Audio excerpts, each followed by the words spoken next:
जितने भी मेरे भाई 2026 में बिहार बोर्ड इंटर का एग्जाम देंगे और जिनका भी सब्जेक्ट मैथमेटिक्स है, तो मेरे दोस्त आप लोग क्या कीजिएगा, इस वीडियो को शुरू से लेकर के अंत तक देखिए, क्योंकि आज की क्लास को यदि आप शुरू से लेकर के अंत तक देख लेते हैं तो क्लास 12 जो मैथमेटिक्स जो आपका है, तो मैथ्स में क्या होगा, आपको 50 में 50 ऑब्जेक्टिव में आएगा। और ऑब्जेक्टिव को कैसे स्ट्रॉन्ग करना है, क्या ऑब्जेक्टिव को कैसे स्ट्रॉन्ग करना है, इसके लिए आपको 5 टिप्स बताएंगे। उसके साथ ही साथ बेस्ट बुक बताएंगे कि आपको किस किताब से अपना तैयारी करना चाहिए, क्योंकि कई ऐसे मेरे दोस्त होते हैं जो हमेशा कंफ्यूज रहते हैं कि मैथ कहां से पढ़ें, किस बुक से पढ़ें, क्या हमें एनसीईआरटी पढ़ना चाहिए या हमें किसी और किताब को पढ़ना चाहिए। आप लोग हमेशा कंफ्यूज रहते हैं। और उसके साथ ही साथ हम यह बात करेंगे कि प्रैक्टिस कहां से करें। क्या प्रैक्टिस के लिए ऑब्जेक्टिव जो होता है ना ब्रदर जी, ऑब्जेक्टिव का प्रैक्टिस कहां करें, कौन सा क्वेश्चन, क्या क्वेश्चन बैंक से प्रैक्टिस करना चाहिए या मॉडल पेपर से प्रैक्टिस करना चाहिए या गेस पेपर से प्रैक्टिस करना चाहिए। और उसके बाद अगला पॉइंट जो यहाँ पे आता है, इसके बारे में चर्चा यहाँ पे करेंगे मेरे दोस्त कि डेली जो होता है कितना घंटा हमें ऑब्जेक्टिव का प्रैक्टिस करना चाहिए, क्या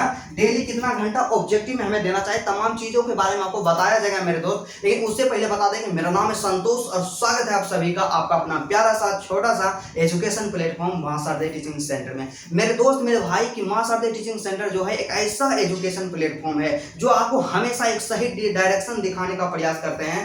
और आप लोग यदि मेरे चैनल पे नए हैं तो चैनल को सब्सक्राइब जरूर कर लीजिएगा। तो चलिए आज की क्लास बिना टाइम के वेस्ट किए मेरे दोस्त स्टार्ट करते हैं। बस आपसे एक छोटा सा रिक्वेस्ट करना चाहेंगे, एक बड़ा भाई होने के नाते आप चैनल को सब्सक्राइब नहीं कीजिएगा फिर भी चलेगा, वीडियो को लाइक नहीं कीजिएगा फिर भी चलेगा, लेकिन आपसे रिक्वेस्ट है कि आप लोग इस वीडियो को शुरू से लेकर के अंत तक देखिए, एग्जाम में आपका ऑब्जेक्टिव का टेंशन खत्म हो जाएगा। तो चलिए सबसे पहले बात करते हैं मेरे भाई मेरे दोस्त यहाँ पे समझने का प्रयत्न करते हैं कि क्लास 12 जो आपका मैथमेटिक्स होता है, क्या क्लास 12 मैथमेटिक्स होता है जिसमें कि टोटल यहाँ पे मैथ्स जो होता है 100 नंबर का होता है, क्या 100 नंबर का होता है। और इसमें दो तरह का प्रश्न पूछा जाता है, सबसे पहला ऑब्जेक्टिव है और दूसरा यहाँ पे सब्जेक्टिव पूछा जाता है। और हम लोग आज कवर करने वाले हैं कि ऑब्जेक्टिव में कैसे हम लोग 50 में से 50 स्कोर करेंगे, बहुत ही बेहतरीन तरीका।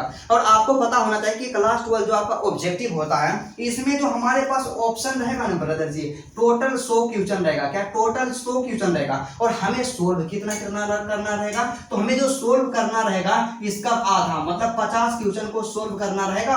और एक क्वेश्चन जो होता है हमारा 1 नंबर का होता है। और हम आपको बताएंगे मेरे दोस्त कि जब भी हम आपको बताएंगे शून्य से बताएंगे और शिखर तक ले जाएंगे, तो आपको कभी भी यहाँ पे घबराना नहीं है, पैसेंस बना करके रखना है। आपको क्वालिटी में थोड़ा सा प्रॉब्लम होगा तो आप लोग क्वालिटी को बढ़ा लीजिएगा, स्पीड में प्रॉब्लम होगा स्पीड को बढ़ा लीजिएगा, लेकिन आपको क्लास को शुरू से लेकर के अंत तक देखना है। आपका जो भी टेंशन होगा पूरा क्लियर कर देंगे, ठीक है।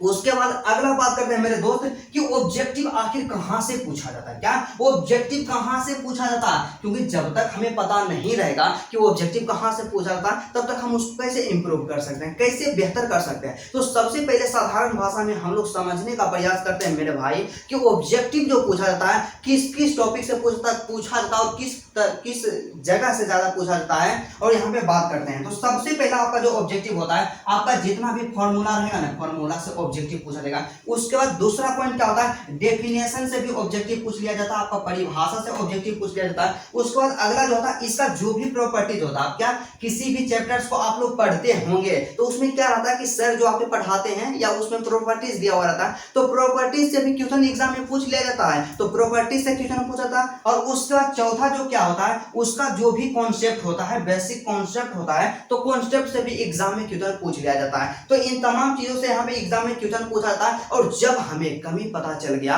कि हमारे अंदर क्या कमी है, क्वेश्चन कहां से पूछा जा रहा है, तो इन चीजों को यदि हम इंप्रूव कर लेंगे, इन चीजों पे हमें यदि ध्यान देंगे, तो ऑब्जेक्टिव इससे बाहर कहां से आएगा, इससे बाहर आएगा ही नहीं आएगा, ठीक है। उसके बाद अगला यहाँ पे बात करते हैं ब्रदर जी कि सबसे पहले बात कर लेते हैं बेस्ट बुक के बारे में बात कर लेते हैं। आपको समझा देते हैं कि आपको कौन सा किताब को फॉलो करना चाहिए। तो मेरे दोस्त मेरे भाई आपको पता होना चाहिए कि बिहार बोर्ड जो क्या करता है, एनसीईआरटी को फॉलो करता है। और एनसीईआरटी जो होता है आपके लिए मोस्ट इंपोर्टेंट होता है। हम इस बात को कभी भी नहीं कहेंगे कि आप किसी और किताब से अपना प्रिपरेशन नहीं कीजिए, आपके लिए बेहतर होता है, आपके पास समय है, किसी भी किताब को आप लोग पढ़ सकते हैं। लेकिन एक बड़ा भाई होने के नाते हम आपसे पर्सनली रिक्वेस्ट करते हैं, आप लोग कभी भी एनसीईआरटी एनसीईआरटी को स्किप नहीं कीजिएगा। एनसीईआरटी के प्रत्येक चैप्टर को, प्रत्येक प्रश्नावली या प्रत्येक एक्सरसाइज को आप लोग कंप्लीट जरूर कर लीजिएगा। उसमें जितना भी किताब सब्जेक्ट रहता है ना उतना सिर्फ आप पढ़ लीजिएगा ना, एग्जाम में उससे बाहर नहीं आएगा। और आप लोग क्या कीजिएगा, मेरा बात मानिए, 2025 का, 24 का, 23 का किसी भी ईयर का पेपर उठाइए मैथमेटिक्स का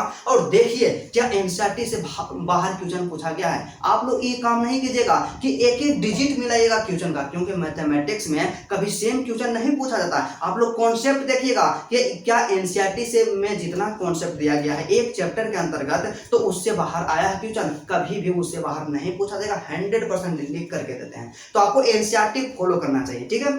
उसके बाद अगला यहाँ पे बात आता है ब्रदर जी कि इसके लिए क्या, इसको इंप्रूव कैसे करें। क्या मैथमेटिक्स जो ऑब्जेक्टिव होता है तो ऑब्जेक्टिव को स्ट्रॉन्ग कैसे करना, स्ट्रॉन्ग करने के यहाँ के पे जो भी बेस्ट टिप्स होता है इसके बारे में बात करते हैं, क्योंकि हमें हमारा जो यहाँ पे क्लास है ना ब्रदर जी इसी चीज़ों पे आधारित है। तो सबसे पहले आपसे हम रिक्वेस्ट करना चाहेंगे, आपको यदि वीडियो अच्छा लगता है ना जी, वीडियो को लाइक कर दीजिए। आप सबके लिए बताइए, इतना मेहनत करते हैं तो थोड़ा सा आप मतलब मेरा मनोबल बढ़ाने के लिए लाइक नहीं कर सकते हैं, लाइक कर दीजिए ना।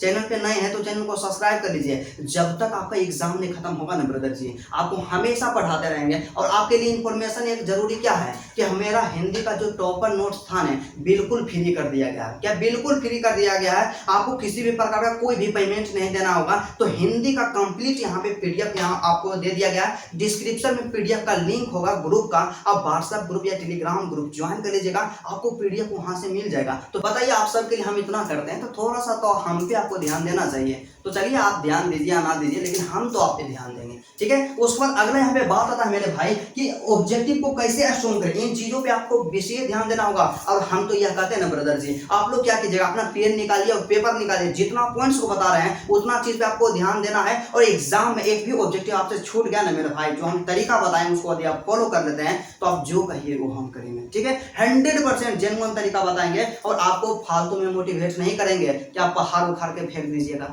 ऐसा थोड़ा बोलेंगे। जो तरीका होता है, जो प्रोसेस होता है, उस प्रोसेस को आप फॉलो कीजिएगा, एग्जाम में एक भी ऑब्जेक्टिव नहीं छूटेगा, ठीक है। तो चलिए सबसे पहले बात करते हैं मेरे दोस्त मेरे भाई, आपका सबसे पहला पॉइंट क्या होना चाहिए। सबसे पहला पॉइंट कि आपको क्या करना है, सिलेबस को कंप्लीट करना है ब्रदर जी। हम लोग क्या करते हैं गलती, सिलेबस को कंप्लीट ही नहीं करते। हम लोग चैप्टर्स को पढ़ते ही नहीं है। शुरुआत के 1 चैप्टर 2 चैप्टर 5 चैप्टर पढ़ लेते हैं और अपने आप में मोटिवेट रहते हैं कि वो एग्जाम में जाएंगे पूरा गर्दा उड़ा देंगे। तो बताइए कि जो स्टूडेंट पूरा चैप्टर्स को पढ़ा है, पूरा सिलेबस को पढ़ा है, तो आपको पगला लग रहा है, उसको शौक नहीं है कि हम भी 3-4 चैप्टर पढ़ें और एग्जाम में गर्दा उड़ा दें। तो आपको सबसे पहला आपका क्या प्राथमिकता होनी चाहिए कि आपको सिलेबस कंप्लीट करना है। एग्जाम में 100% यदि आपको बेहतर करना है, मैथमेटिक्स में 100 में से 100 लाना है, ऑब्जेक्टिव में 50 में से 50 लाना है, तो आपको सिलेबस को कंप्लीट करना है, ठीक है। उसके बाद सेकंड पॉइंट होता है मेरे भाई मेरे दोस्त, यहाँ पे सेकंड पॉइंट क्या होता है कि ज्यादा वेटेज वाला जो चैप्टर है ना ब्रदर जी, उसको क्या करना, उस पर ध्यान देना, उसको सेलेक्ट करना है और आपको यहाँ पे टिक कर देना कि ज्यादा वेटेज वाला चैप्टर कौन सा है, किस चैप्टर से सबसे ज्यादा अंकों का प्रश्न पूछा जाता है। और इसके लिए आप लोग YouTube का इस्तेमाल ले सकते हैं, क्योंकि YouTube पे आप उतना फालतू का काम करते रहते हैं, रील्स को स्क्रॉल करते रहते हैं। तो इसके बजाय आप लोग क्या कीजिएगा, यहाँ पे देखिएगा कि क्लास 12 मैथमेटिक्स हाई वेटेज वाला चैप्टर या ज्यादा वेटेज वाला चैप्टर आप लोग सर्च कीजिएगा। आपके लिए आपके पास 81 वीडियोस आ जाएगा, आपको दिक्कत कभी भी नहीं होगा। आप लोग वहां से सर्च कर लीजिएगा। उसके बाद तीसरा पॉइंट होता है मेरे दोस्त मेरे भाई, तीसरा पॉइंट क्या होता है, तो तीसरा पॉइंट यहाँ पे मेरे दोस्त की शॉर्ट नोट्स आपको बनाना है। आप लोग बोलिएगा कि भैया मैथमेटिक्स में शॉर्ट नोट्स हम लोग कैसे बनाएंगे, तो आपको हम बताएं ना जी कि शॉर्ट नोट्स आपको कैसे बनाना है, इस चीज के बारे में भी आपको बताएंगे। लेकिन आपको शॉर्ट नोट्स जरूर बनाना है और यही आपके नैया को पार लगाएगा। तो आपको क्या करना होगा, शॉर्ट नोट्स कैसे बनाना होगा और शॉर्ट नोट्स जो आपका होगा उसमें किन किन चीजों को ध्यान देना होगा। तो चलिए यहाँ पे बात करते हैं, एक एक करके समझते हैं। तो सबसे पहला क्या होना चाहिए ब्रदर जी, आपको हम बताएं ना जी कि कहां से ऑब्जेक्टिव पूछा जाता है, उस चीज पे हम लोग ध्यान दे देंगे, एग्जाम में कभी भी दिक्कत नहीं होगा। और कहां से पूछा जाता है आपको यहाँ पे बताइए कि है। तो सबसे पहला क्या होता है कि आप जब भी शॉर्ट नोट्स बनाइएगा उसमें क्या कीजिएगा, एक कॉपी अलग से ले लीजिएगा, बढ़िया वाला कॉपी ले लीजिएगा, हो सके तो डायरी रहता है उसको ले लीजिएगा, बेहतरीन तरीका होता है। बेहतरीन तरीका क्या होगा, मतलब बेहतर कॉपी होता है, एक ठीक ठाक कॉपी ले लेना है, ठीक है। उसके बाद उसमें क्या करना है, सबसे पहले जितना भी चैप्टर वाइज आपको फॉर्मूला लिखना है। सबसे पहले मान लिया जाए आपका पहला चैप्टर है इनवर्स है, जिसे कि प्रतिलोम त्रिकोणमितीय फलन कहते हैं ब्रदर जी। तो इस चैप्टर का जितना भी फॉर्मूला होता है ना ब्रदर जी, एनसीईआरटी किताब को लेकर के आप लोग नोट कर लीजिएगा, फॉर्मूला लिख लीजिएगा, ठीक है। उसके बाद अगला काम क्या आता है कि इसका जो भी कॉन्सेप्ट होता है ना, कॉन्सेप्ट को यहाँ पे लिख लीजिएगा, क्या कॉन्सेप्ट को लिख लीजिएगा। और कॉन्सेप्ट लिखना बहुत ही ज्यादा जरूरी होता है, एग्जाम में से ऑब्जेक्टिव क्वेश्चन पूछ लिया जाता है, तो कॉन्सेप्ट उसमें लिखिएगा। उसके बाद अगला क्या होता है, डेफिनेशन। क्या डेफिनेशन, तो डेफिनेशन कहने का मतलब क्या होता है कि परिभाषा होता है, कि मतलब यहाँ पे सीधा सा आपको समझना है कि आव्यूह के बारे में आप लोग पढ़ रहे हैं, तो आप वर्ग आव्यूह किसे कहते हैं, विकर्ण आव्यूह किसे कहा जाता है, मतलब आप लोग वहाँ पे इसका सब फॉर्मूला वगैरह को भी, डेफिनेशन को जरूर वहाँ पे नोट कर लीजिएगा, तो इससे एग्जाम में क्वेश्चन पूछा जाता है, ठीक है। उसके बाद अगला काम क्या करना है, शॉर्ट नोट्स में जितना भी उसका प्रॉपर्टीज होता है, प्रॉपर्टीज को सबको इंक्लूड करना है। और ये जो शॉर्ट नोट्स का जो प्रोसेस होगा ना ब्रदर जी, एक चैप्टर का मात्र मतलब 5 से 6 पेज में आपका बन जाएगा, क्या 5 से 6 पेज मैक्सिमम है। और शॉर्ट नोट्स आपके लिए बहुत ही ज्यादा जरूरी होता है, एग्जाम के अंतिम चरण में आपको यही हमेशा साथ देगा, एक वफादार साथी की तरह, ठीक है। उसके बाद अगला काम क्या करना है ब्रदर जी, आपको क्या करना है कि PYQ पे विषय ध्यान देना है। क्या PYQ पे विषय ध्यान देना है, मतलब कहने का मतलब जो भी क्वेश्चन पिछला साल में पूछा गया उसको 100% कंप्लीट करना है। और उसके बाद इसमें तो कंप्लीट करना, कम से कम 10 वर्षों का कंप्लीट जरूर कर लेना है। और रिपीटेड जो कॉन्सेप्ट होता है ना ब्रदर जी, उसको हाईलाइट कर लेना है। जैसे कि क्या होता है कि कोई भी कॉन्सेप्ट रहेगा ना, उस पर लगातार क्वेश्चन पूछा जा रहा है, तो जो भी रिपीटेड कॉन्सेप्ट रहता है उस पर ज्यादा ध्यान देना है, उसको नोट कर लेना है। और कम से कम तो आपको 10 वर्षों का पिछला साल का क्वेश्चन का प्रैक्टिस तो आपको करना ही चाहिए, ठीक है। तो आप लोग क्या कीजिएगा, यहाँ से इतना से समझ गए। उसके बाद अगला काम क्या आता है ब्रदर जी, कि हमें क्या करना चाहिए, हमें जो होता है यहाँ पे प्रैक्टिस करना चाहिए। तो प्रैक्टिस के लिए हमें किस किताब को फॉलो करना चाहिए, हमें प्रैक्टिस कहाँ से करना चाहिए, इसके बारे में आपको बताते हैं। तो सबसे पहले प्रैक्टिस करने का जो आपका तरीका होना चाहिए, आप लोग मिस्टेक क्या करते हैं कि कहीं से 50-60 क्वेश्चन ले लेते हैं, पूरा मोटिवेट होकर के बैठते हैं और प्रैक्टिस करना स्टार्ट कर देते हैं। बताइए ऐसे में कभी भी आपका बेहतर परसेंटेज आएगा बाबू, कभी भी बेहतर परसेंटेज नहीं आएगा। तो आपको काम क्या करना है, चैप्टर वाइज प्रैक्टिस करना, चैप्टर वाइज प्रैक्टिस करना है। और प्रैक्टिस करने के लिए सबसे बेस्ट बुक आपका क्या होता है कि टारगेट का जो गेसिंग मतलब गेस पेपर जो ऑब्जेक्टिव वाला आता है ना, टारगेट का गेस पेपर ले लीजिएगा ऑब्जेक्टिव वाला। जितना भी चैप्टर वाइज दिया गया है उसमें क्या होता है, उसका क्वालिटीज क्या है कि सबसे पहले आपका मान लीजिए पहला चैप्टर है इनवर्स, तो इनवर्स में जितना भी क्वेश्चन पूछा गया सब ही दिया हुआ रहेगा। तो आपका क्या हो जाएगा, प्रीवियस ईयर वाला कंप्लीट हो जाएगा, क्वेश्चन सबका प्रैक्टिस कर लीजिएगा। और उसके अलावा जो भी इंपॉर्टेंट को यहाँ पे क्वेश्चन रहेगा, पूरा आपका जो कॉन्सेप्ट होता है सबका वहाँ पे क्या रहेगा, ऑब्जेक्टिव दिया हुआ रहेगा, तो उसको आप लोग कंप्लीट कर लीजिएगा। मतलब सीधा सा एक शब्दों में आपको बताएं कि प्रैक्टिस के लिए आप लोग टारगेट का गेस्ट पेपर होता है उससे प्रैक्टिस कर लीजिएगा, ठीक है। उसके बाद अगला काम क्या होता है ब्रदर जी, इस सबसे ज्यादा जरूरी टाइम मैनेजमेंट। क्या टाइम मैनेजमेंट पे आपको बहुत ही ज्यादा ध्यान देना होगा,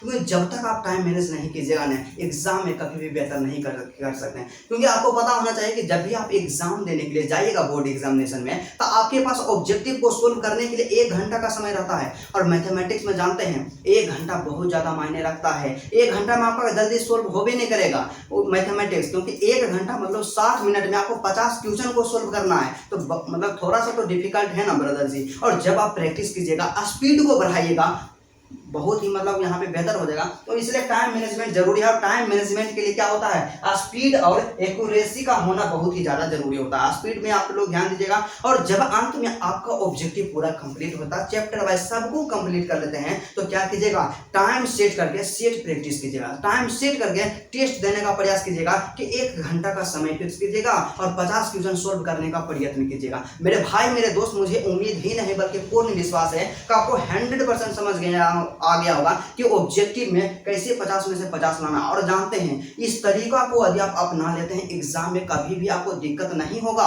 क्योंकि हम भी एक स्टूडेंट हैं, और एक स्टूडेंट जो होता है, एक स्टूडेंट की समस्याएं को हमेशा समझता है। मेरे साथ भी इस प्रॉब्लम का मतलब इस तरह का प्रॉब्लम होता था, और उसी दिन से हम ठान लिए कि जिस परेशानी का सामना हम करके आए हैं, बिहार बोर्ड के जितने भी स्टूडेंट होंगे उनको तो कभी भी परेशानी का सामना करने देंगे ही नहीं। तो चलिए आज का क्लास यहीं तक रहता है। यदि आपको वीडियो अच्छा लगा तो तो वीडियो को दिल से लाइक कर दीजिएगा और मेरे चैनल पे यदि आप नए हैं मेरे बाबू तो आप लोग चैनल को भी सब्सक्राइब जरूर कर लीजिएगा। तो चलिए आज का क्लास यहीं तक रहता है, फिर आपसे मिलते हैं नेक्स्ट वीडियो में और नेक्स्ट टॉपिक के साथ। तब तक के लिए जय हिंद।